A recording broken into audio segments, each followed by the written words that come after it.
One of the hallmarks of Donald Trump's speeches, and it goes all the way back to when he first entered politics, but one of the hallmarks of his speeches, his rallies, whatever, his interviews, is that he goes off on tangents.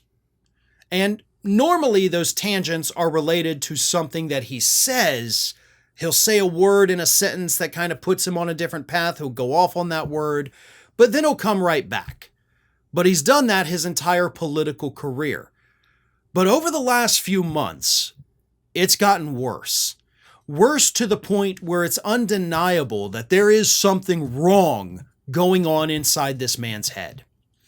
And recently, on August 30th, he did a rally in Potterville, Michigan, where he didn't just go on a tangent, but that tangent sent him down another tangent, and then that other tangent sent him on yet another tangent, to the point where he became completely, absolutely just incomprehensible. This was originally flagged by writer Zeeshan Alim, who said that Trump has always been rambling, but he seems to have reached a new level of confusion. And then he wrote, "The words below were taken verbatim." So here is what Donald Trump said in this completely unhinged tirade.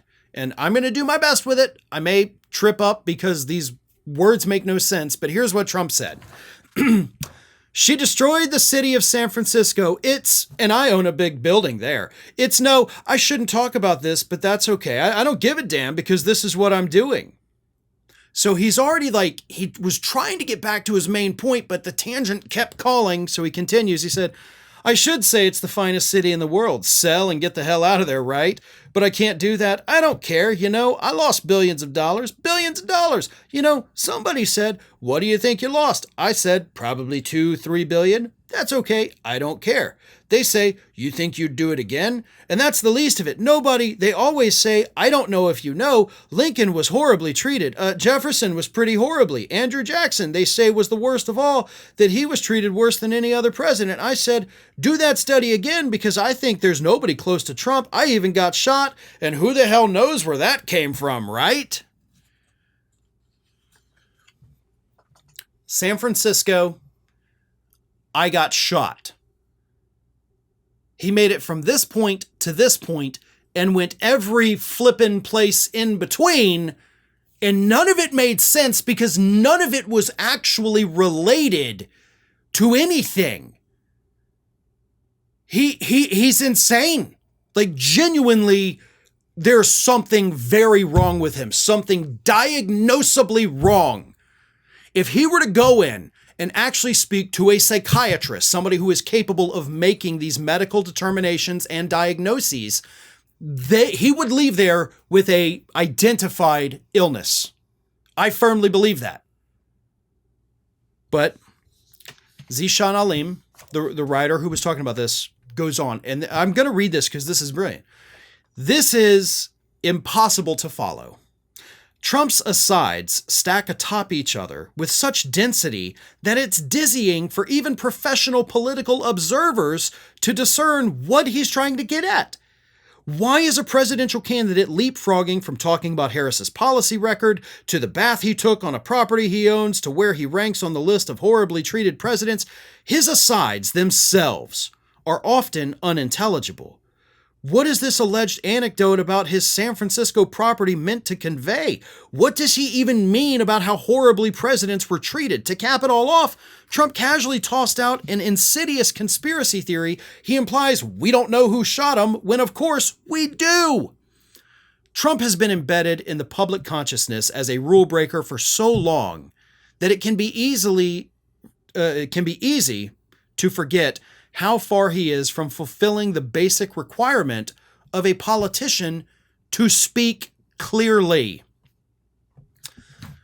And here's the problem. President Biden had a bad debate where his cognitive decline was on full display. I don't care if you love President Biden, we can't deny it.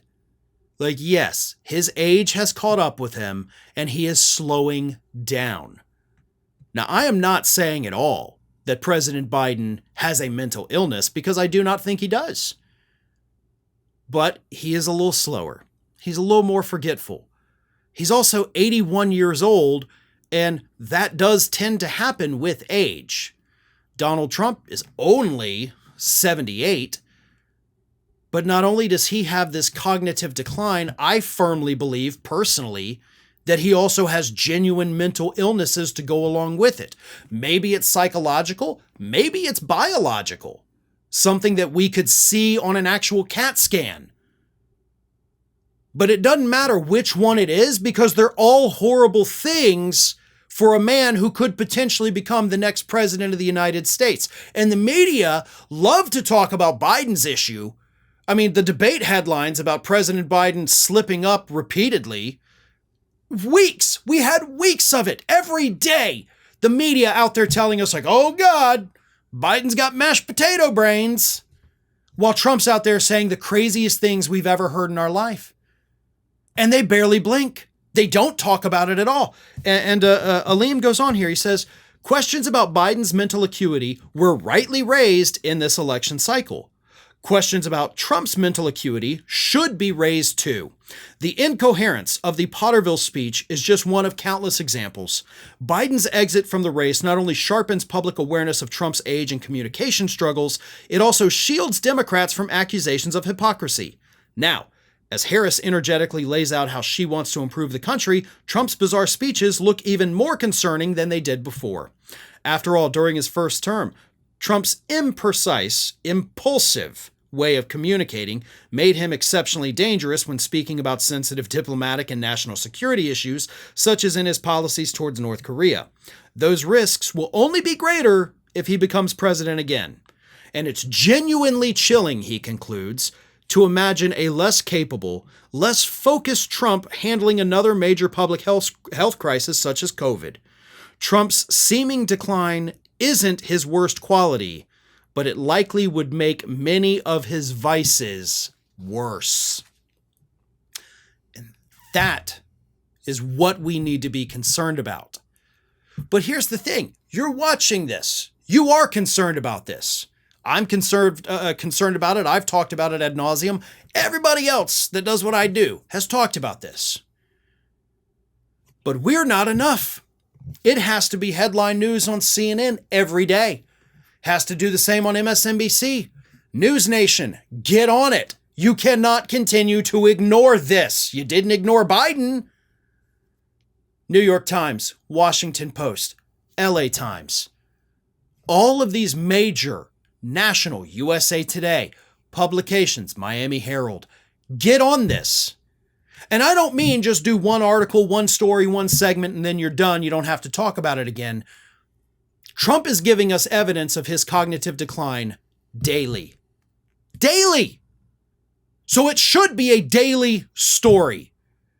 And the fact that it is not only a dereliction of duty for the United States media, but it also is leaving voters dangerously in the dark.